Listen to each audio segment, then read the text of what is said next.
Deus Filho, Deus Espírito Santo. Com estas palavras eu quero saudar a igreja do Senhor com a santa e confortadora paz de nosso Senhor Jesus Cristo.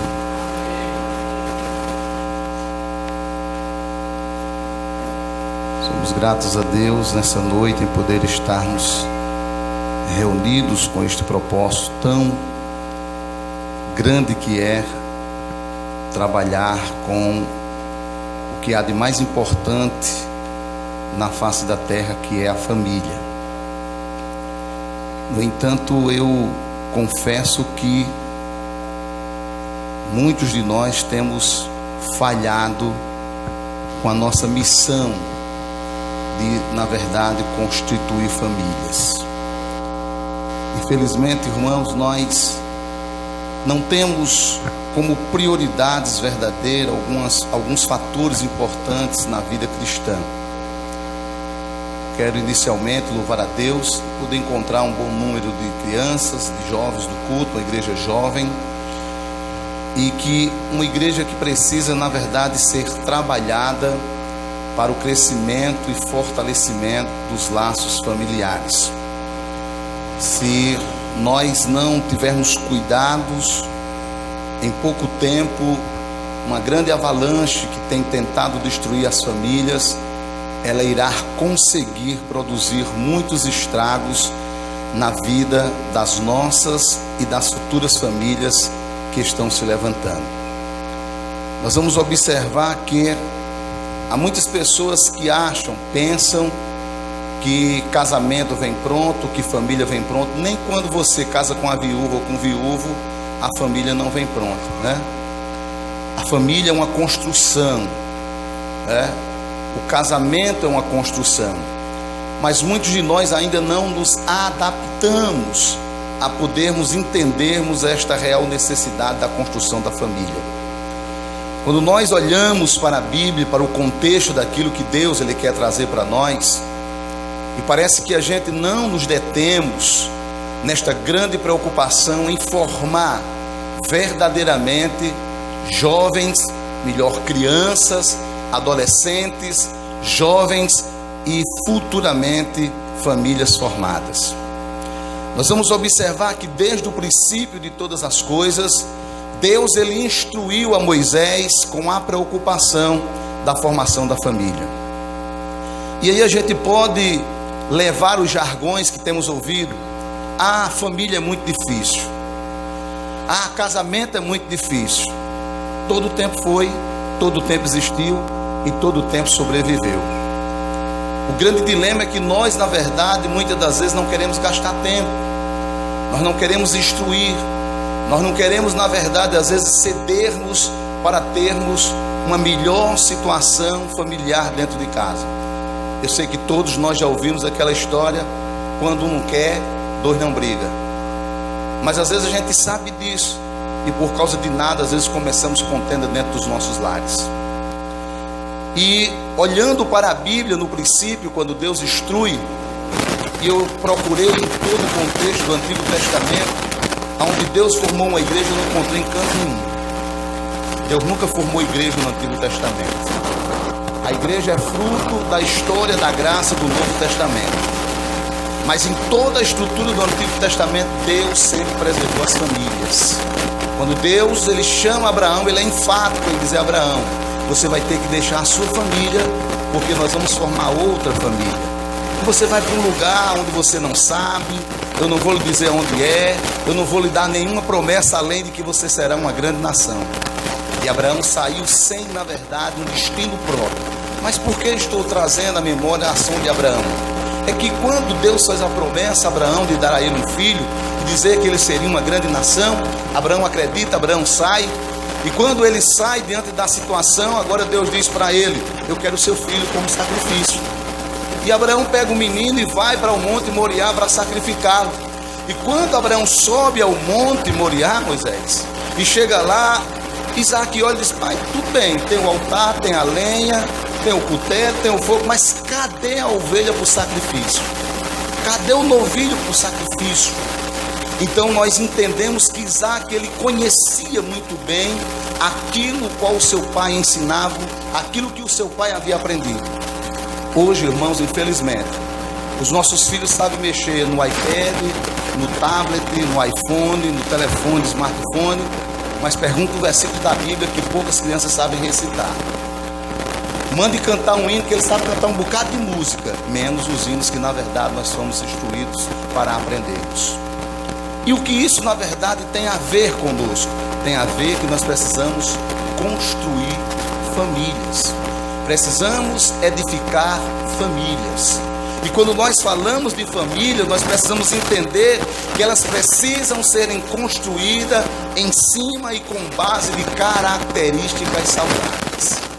Precisam ser construídas com base em características que realmente demonstram aquilo que os seus pais, na verdade, os querem ensinar. E quando eu olho para isso, eu vou entender, primeiramente, quando eu olho para um filho de um judeu, aonde ele estiver, ele vai estar instruído naquilo que os seus pais aprenderam. Até um muçulmano, se você pegar um filho de um muçulmano, de um islâmico, ele vai estar instruído naquilo que os seus pais, religiosamente, eles fazem. Você pega, e não vamos muito distante, um filho de uma família adventista, eles vão estar instruídos dentro daqueles planos que os seus pais o conduziram.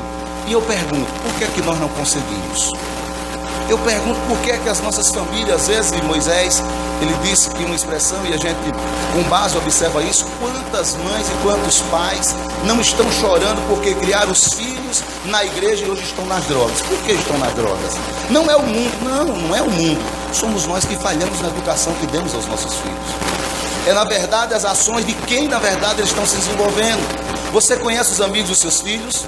Você sabe com quem os seus filhos brincam? Você sabe com quem os seus filhos conversam? Na maioria das vezes nós não sabemos. Na maioria das vezes nós não atentamos para isso. E depois nós vamos estar no matutino, no círculo de oração, chorando, lamentando, fazendo jejum, campanha. O irmão diz, pastor, você vai pregar na campanha? Eu disse, é para quê? Para prefeito ou para governador? Porque nós nos envolvemos com todas as coisas, porque nós não instruímos para lá na frente nós não errarmos. Nós vamos olhar, irmãos, e vermos que a realidade da vida contemporânea, ela revela famílias divididas e incompletas. Nós vamos olhar que a verdade é que quanto mais nós falamos de família, mais parece que as pessoas estão mais distantes de Deus. Nós já não vemos tantas pessoas com aquela preocupação. Você já ensinou seu filho a orar? De que maneira você ensinou seu filho a orar? Você já mostrou para o seu filho a realidade que ele deve ter com a Bíblia, que é o livro sagrado que nós cremos? Ou qual foi o presente que na verdade você deu de mais valioso para o seu filho? Eu lembro-me que quando a minha filha menor, ela sempre me acompanhou, que é a mais velha na verdade, e eu dei uma Bíblia de presente para ela. E todos os meus filhos, quando eu dei a primeira Bíblia para eles, eu escrevia na capa: de todos os presentes que eu já te dei, esse é o mais valioso e o mais caro que você pode ter tido. E uma vizinha pegou a Bíblia assim, ela ficou olhando assim, como sem entender, mas esse aqui é o mais valioso, o mais importante, sim.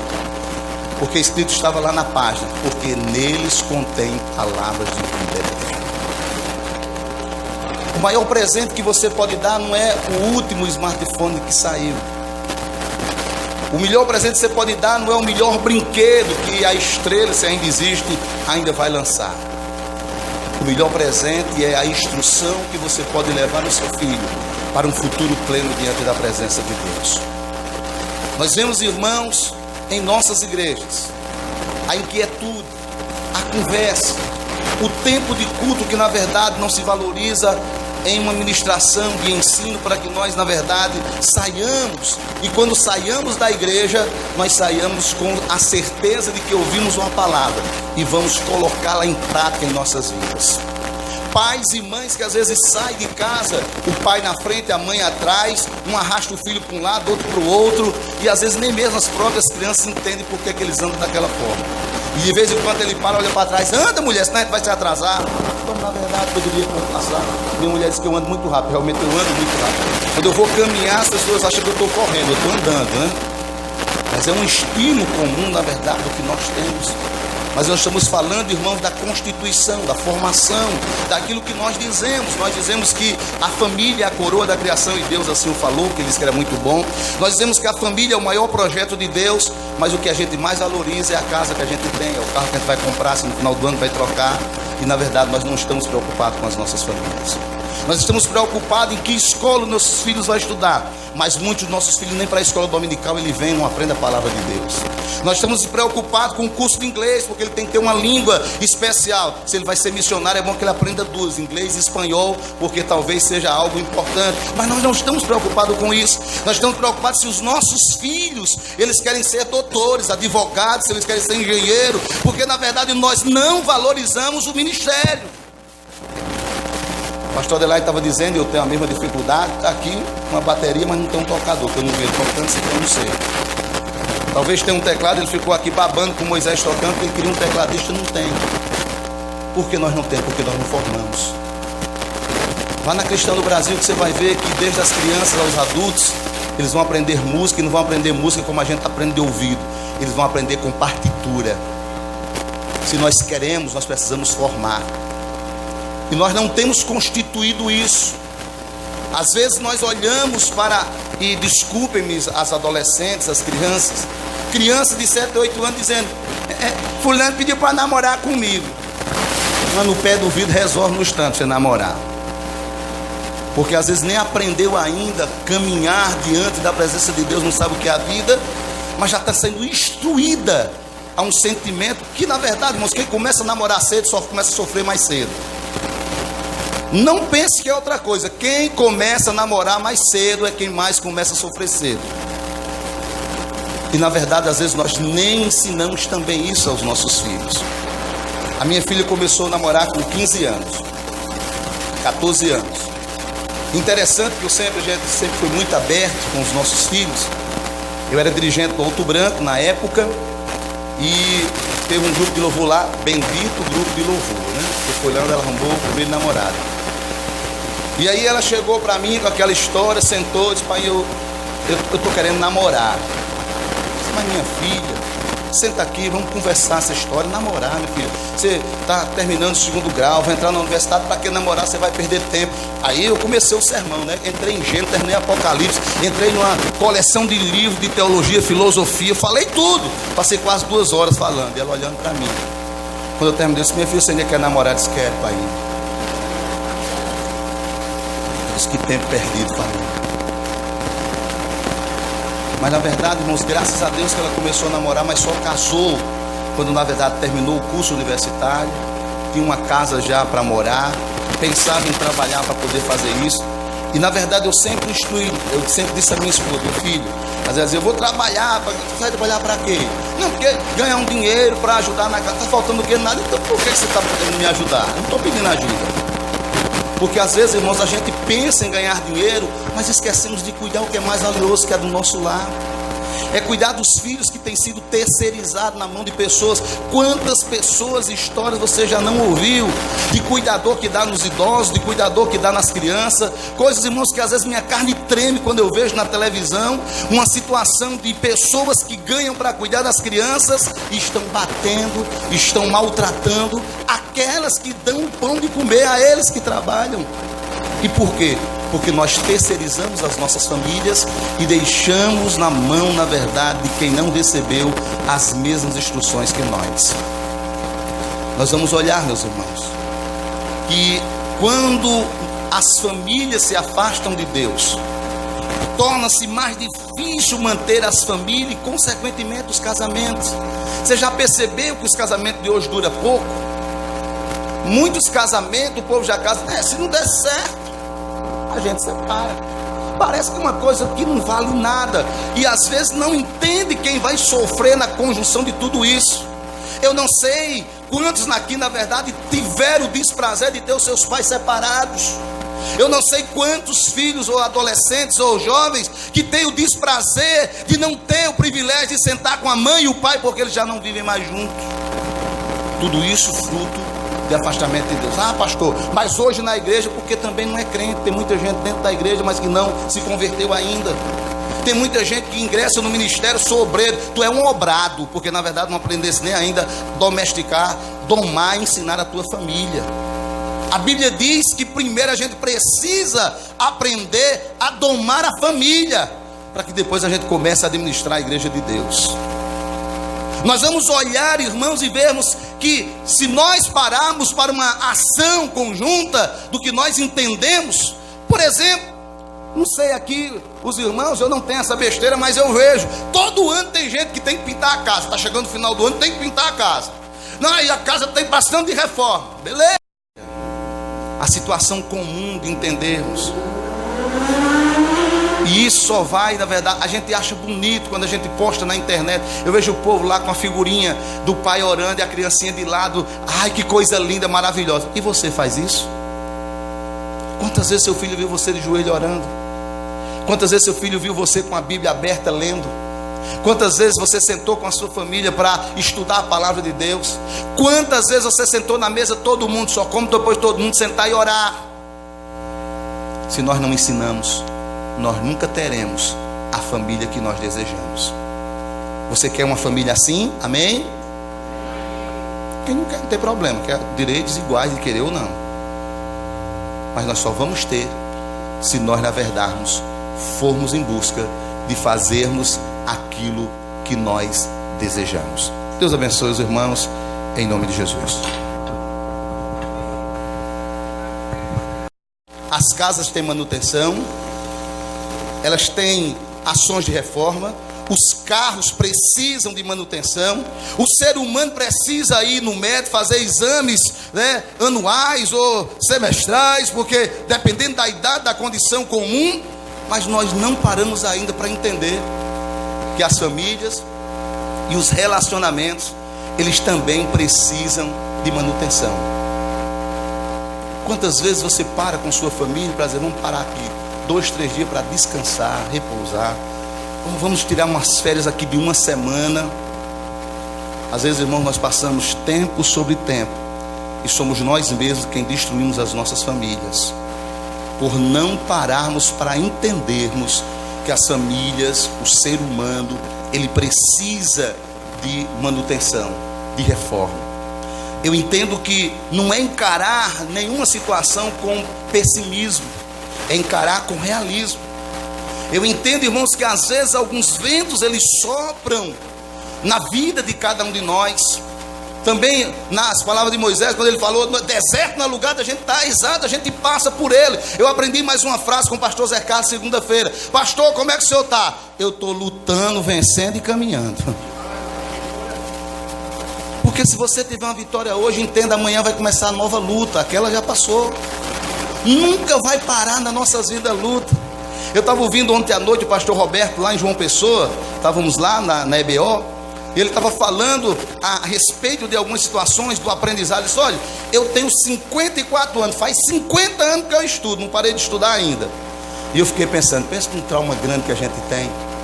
Porque quando a gente completa 3, 4 anos, aí vai para a escola. Não vai para a escola, não é para aprender, não é porque o povo quer se livrar da gente dentro de casa.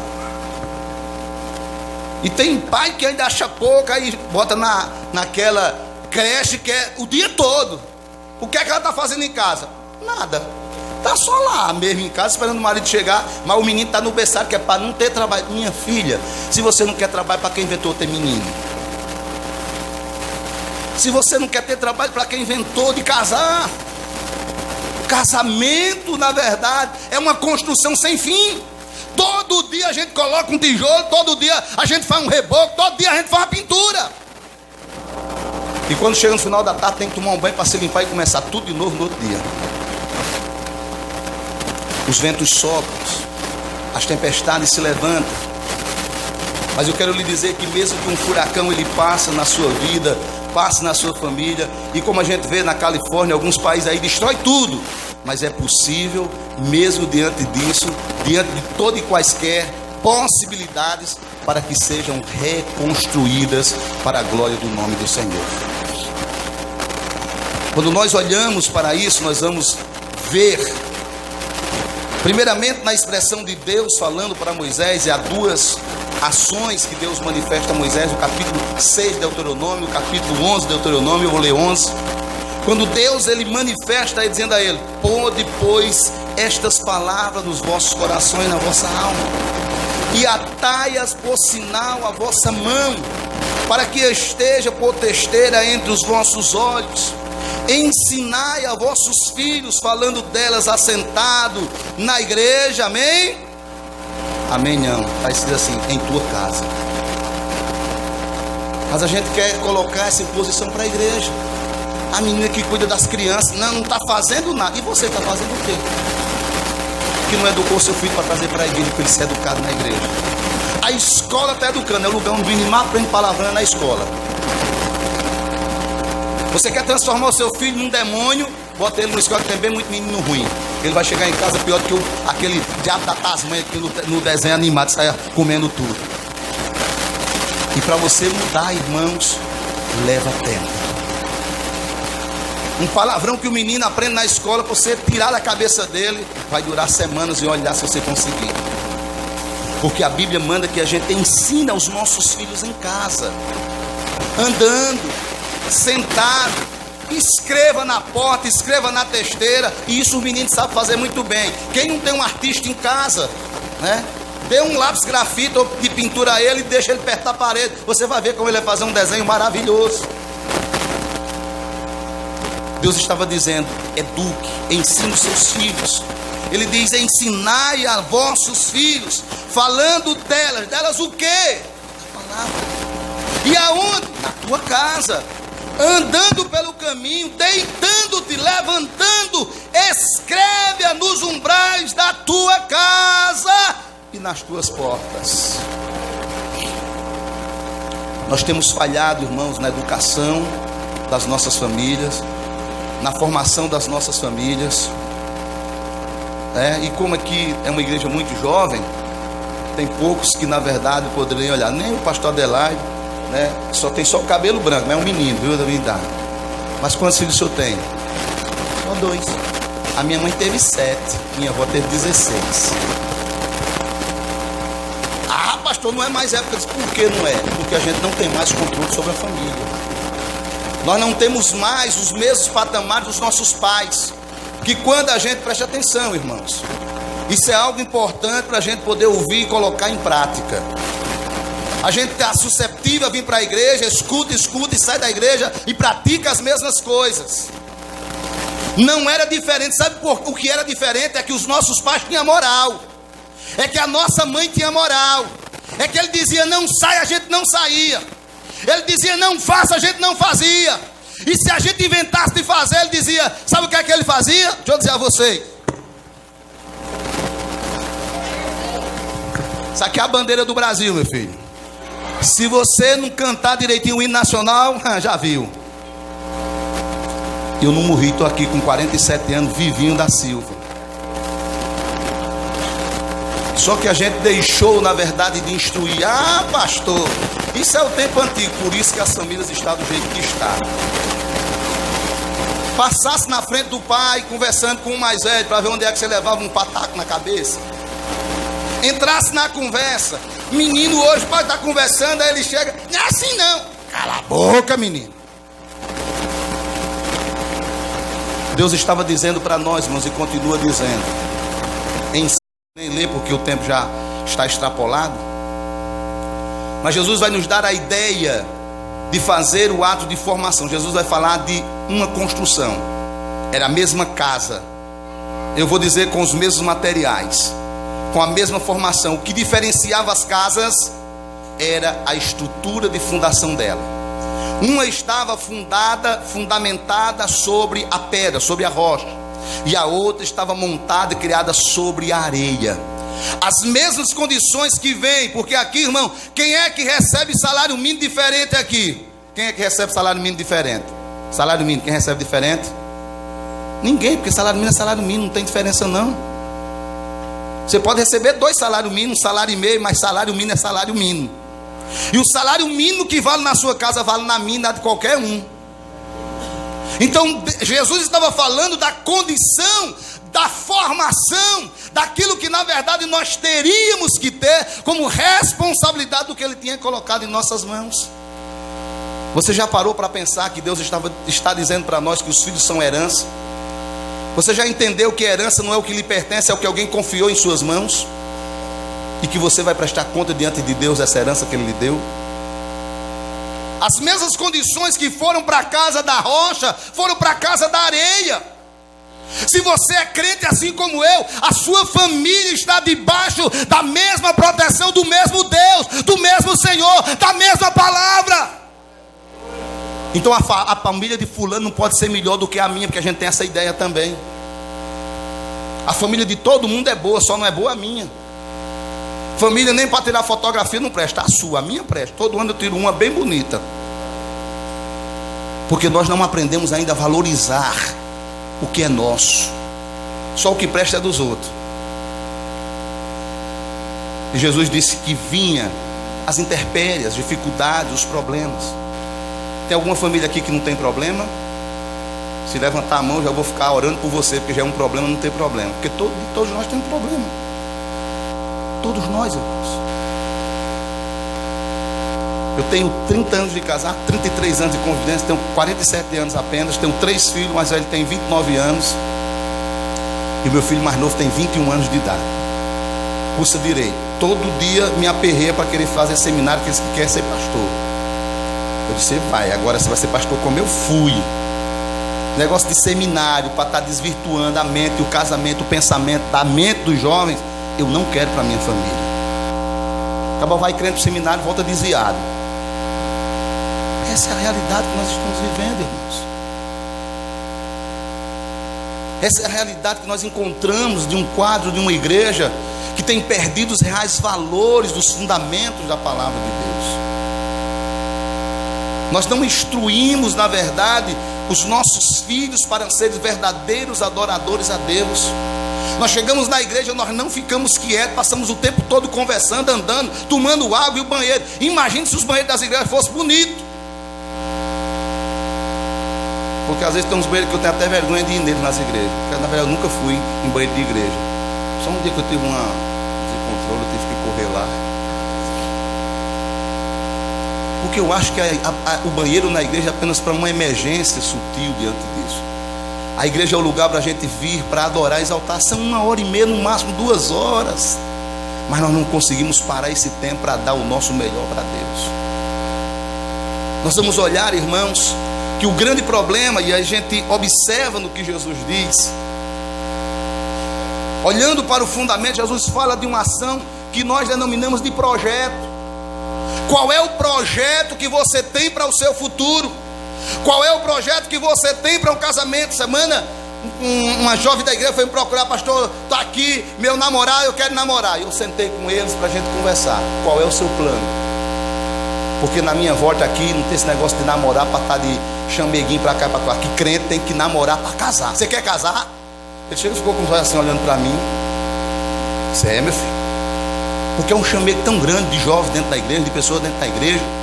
Namora com hoje, amanhã você, cadê o namorado? Não estou mais com ele não, eu agora estou com fulano. Isso não é coisa para crente. Isso não é coisa para quem na verdade serve a Deus. Nós precisamos de projetos. Nós precisamos de planos. Nós precisamos de objetivos. E isso tem faltado na vida da igreja. Nós vamos olhar, irmãos, e talvez você me pergunte, só mais 10 minutinhos eu paro. Vamos perguntar, pastor, então por que tem que ter um projeto? Eu não sei se você já viu que toda casa construída sem projeto, quando termina o povo está dizendo, tem que reformar, ficou muito pequena a sala, tem que tirar essa, não tem uma cozinha desse tamanho. Por quê? Porque não teve projeto, não se dimensionou o que na verdade queria. Então um projeto, ele valoriza a construção. E entenda, quanto maior for o projeto, maior será a valorização. Então pense grande.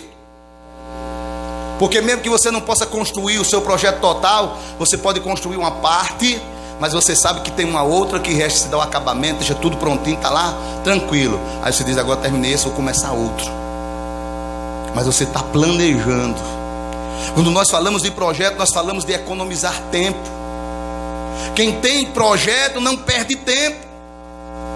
Quem tem projeto não está desperdiçando tempo. Quando nós olhamos e algumas vezes entendemos que esses são os grandes conflitos dentro da igreja, de pessoas que namoram e casam adodaiada e de repente já está se divorciando, se acabando. Hoje há um índice muito grande de divórcios dentro da igreja. Há 30 anos passados nós nem ouvimos falar desse negócio na igreja. Nós nem ouvimos falar desse sentimento no coração de crentes. Porque hoje com qualquer coisinha, irmão, já é fruto. Eu vou para a casa de mãe, eu vou para a casa de meu pai. Porque não consegue enfrentar as realidades de um relacionamento. Porque falta projetos de vida. Nós vamos olhar, irmãos, quem tem projeto evita o desperdício de recurso, de material, de mão de obra. Muitas vezes nós desperdiçamos muito em muitas coisas. Às vezes nós não valorizamos, na verdade, o que nós temos de necessidade dentro do lar. Qual é o seu plano? O que você pensa para a sua família?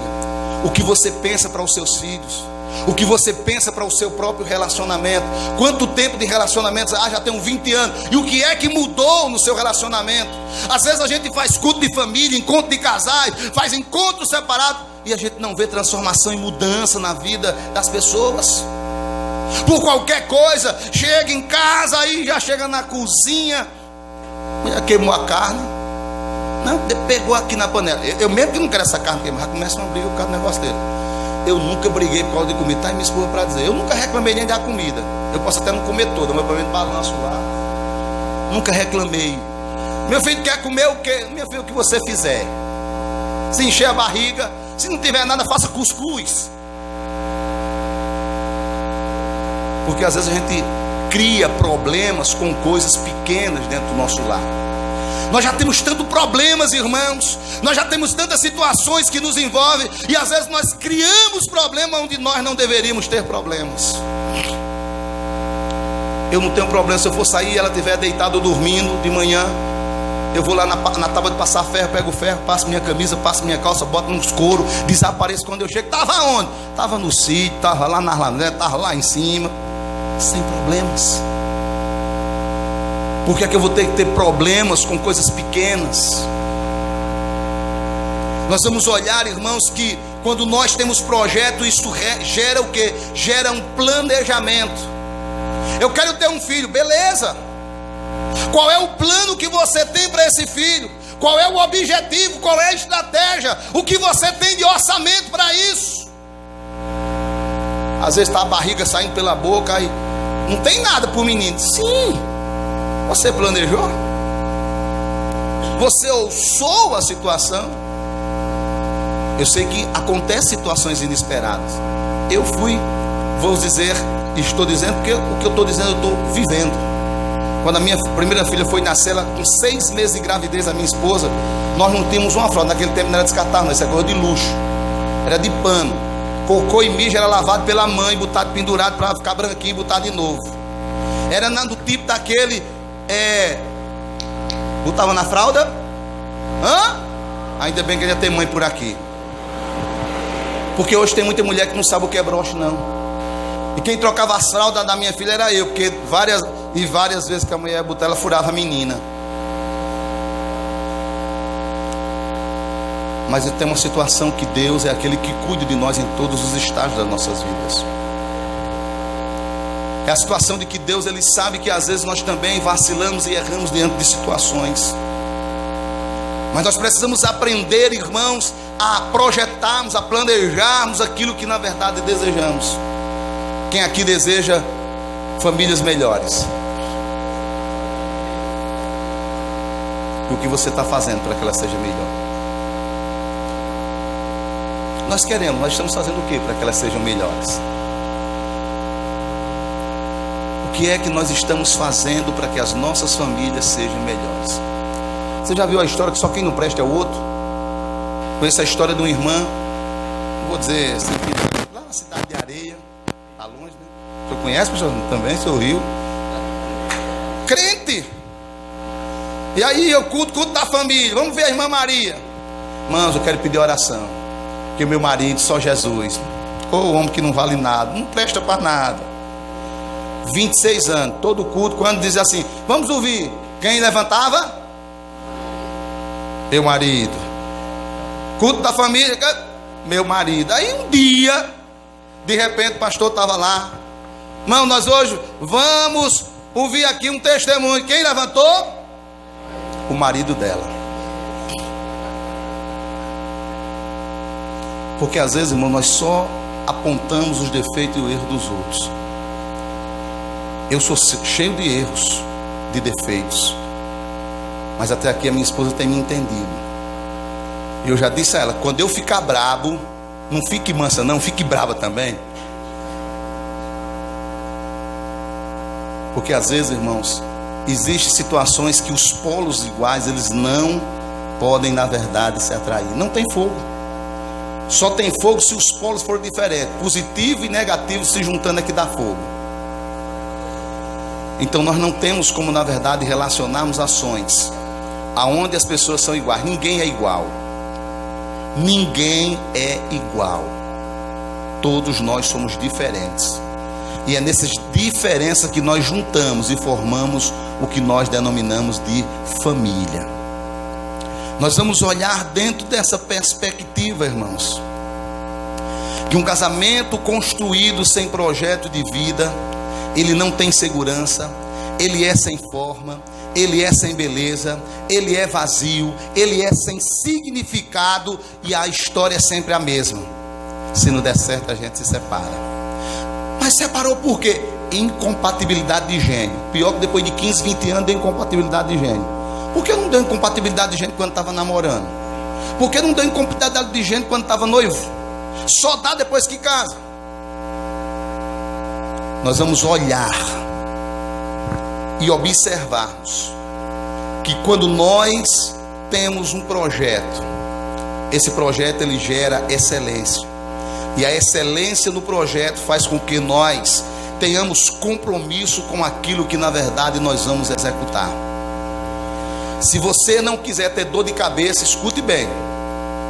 Se você não quiser ter dor de cabeça em uma construção, não contrate um arquiteto. Porque o arquiteto ele quer beleza. Ele quer beleza. Ele não quer saber como é que vai executar. Ele não quer botar o nome dele num lugar onde não tem a beleza que ele construiu. Né, Vitor? Eu estou aqui, entendo. Se você na verdade contratar um advogado, você vai contratar um advogado sabendo que ele quer o quê? Ele quer o quê, reverendo Jorge? Ganhar causa, porque ele quer dinheiro. Nenhum advogado vai querer perder a causa, senão não tem dinheiro. Então eu não vou contratar um advogado para perder, e nem ele quer perder. Então nós precisamos investir, irmãos, porque na excelência não há prejuízo e nem arrependimento, porque cada um dá o seu melhor. Cada um dá o seu melhor.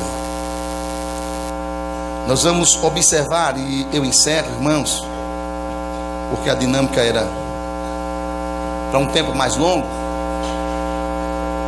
mas a gente tirou aqui pelas arestas do bolo.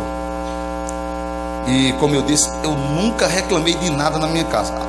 Pela primeira vez, semana passada, eu cheguei em casa que eu não reconheci minha casa. Digo, minha filha, pelo amor de Deus, o que aconteceu? Estava tudo de cabeça para baixo. Vocês sabem por quê? Tinha 2 netos lá em casa. Então não é fácil. E isso é uma consequência que vai acontecer nas nossas vidas. O maiorzinho que tem ciúme da menorzinha, se botar o maior no braço, o outro chora. Se botar o outro no outro chora, tem que botar os 2 no braço. E aí se pega o brinquedo para brincar, o outro pegar, joga no chão, sai espalhando tudo. Mas aí a gente precisa entender que mesmo diante dessa consequência nós precisamos ensinar. Uma das principais coisas que foi ensinada nessa tenridade ao meu neto é que jogou os brinquedos no chão, quem tem que apanhar, mas a gente costuma querer apanhar para arrumar. Pega a caixinha, bote dentro, apanhe, arrume. Menino está chorando, toma o telefone, vai brincar para lá. Menino cai no chão, esquece. A minha menina caiu uma vez no chão, nunca mais ela caiu. Eu ensinei a ela como é que a gente deita no chão. Nunca mais ela se expôs. E aí eu aprendi uma forma bem clássica. Menino caiu no chão, você pega com a mãozinha assim e fica só segurando ele no chão. Quando ele disser assim, eu quero se levantar, não vai levantar não, você vai ficar aí deitado aí no canto, aí onde você está. Porque ele vai aprender que nunca mais ele se deita. Mas nós costumamos, irmãos, a demonstrar e educar de formas erradas. E quando cresce, irmãos, é uma série de situações que nós poderíamos empregar. Nós precisamos aprender a vestir os nossos filhos direito, seja meninos, seja meninas. Nós precisamos entender, não, está em casa, na área de casa, a menina de calcinha, o menino de cueca, de short curto. Quando cresce não vai ter outro caminho não, vai ser as mesmas dependências comuns que ele vai querer. Nós educamos os filhos na frente da televisão porque temos que fazer alguma coisa. Faça algo mais útil para os seus filhos, para que quando eles cresçam, eles tenham algo melhor para, na verdade, fazer. E aí nós vamos ter sim famílias educadas, famílias restauradas e igrejas abençoadas na presença de Deus. Nós observamos que hoje, irmãos, eu encerro aqui, de fato. Hoje tudo no lar é dividido. As famílias hoje estão divididas. É aquela história: se trabalha o marido e a mulher, é meu salário, o teu salário. Graças a Deus que eu ensinei cedo a minha esposa. Ela foi trabalhar bem cedo. Quando ela recebeu o primeiro salário, foi o que ela fez? Tirou o dízimo, eu tomei o resto para administrar, que eu era o cabeça da casa. O pastor é machista, né? Vocês estão dizendo, eu entendi aqui a leitura. Se você está dizendo que vai trabalhar para ajudar na casa, quem é que vai administrar o trabalho? Se é realmente uma necessidade comum. Não estou dizendo que não trabalhe. Eu estou dizendo que a gente precisa aprender que tudo precisa ter um ato comum de unidade dentro do lar. Você já viu quando os meninos fazem arruaça? Teu filho, e não é teu também não, peste. Fiz sozinho. É teu filho, é tua casa, é meu dinheiro. E a gente vamos construindo famílias completamente dissolvidas da graça de Deus sobre as nossas vidas. Então, na vida conjugal, na vida familiar, não pode haver divisão. Não pode haver aquele envolvimento do pai diz uma coisa, a mãe desmancha, ou a mãe diz uma coisa e o pai desmancha. É uma coisa interessante lá em casa, né, desde pequeno, que casa sempre foi assim: chame todos os amigos que quiser lá para casa. Pode brincar, comer, fazer arruaça aqui. Aí não. Aí de vez em quando tinha uns amiguinhos que chegavam e diziam: Dona Cássia, deixe Eric lá para casa. Ela olhava para ele assim, com essa cara que eu falei para você: eu não deixei ele pedindo, eu vou deixar tu. Ele é meu filho, eu não deixei, tu pedindo, eu vou deixar. Porque é essa condição que temos que entender. Se a mãe já disse ao menino que não vai, então não vai. Se o pai disse que não vai, não vai. Pode até ir em outra oportunidade, mas essa já foi dito que não vai. Então são essas situações que nós temos perdido o verdadeiro sentimento da educação e de uma formação de famílias saudáveis dentro dos nossos lares. Deus nos orientou, irmãos, e Ele trouxe para nós o sentimento de entendermos o que é unicidades e não unidade. Não é estar junto. É aquela história: meu quarto, seu quarto. Eu comprei a cama, eu comprei o guarda-roupa, o computador que você usa eu comprei, as toalhas que você toma banho foi eu que comprei, é só seu. Nós precisamos aprender o que é unicidade, princípio de entender. Graças a Deus, meus filhos saíram da cama, eles arrumam. O meu mais novo, que é o menino, meu Deus do céu,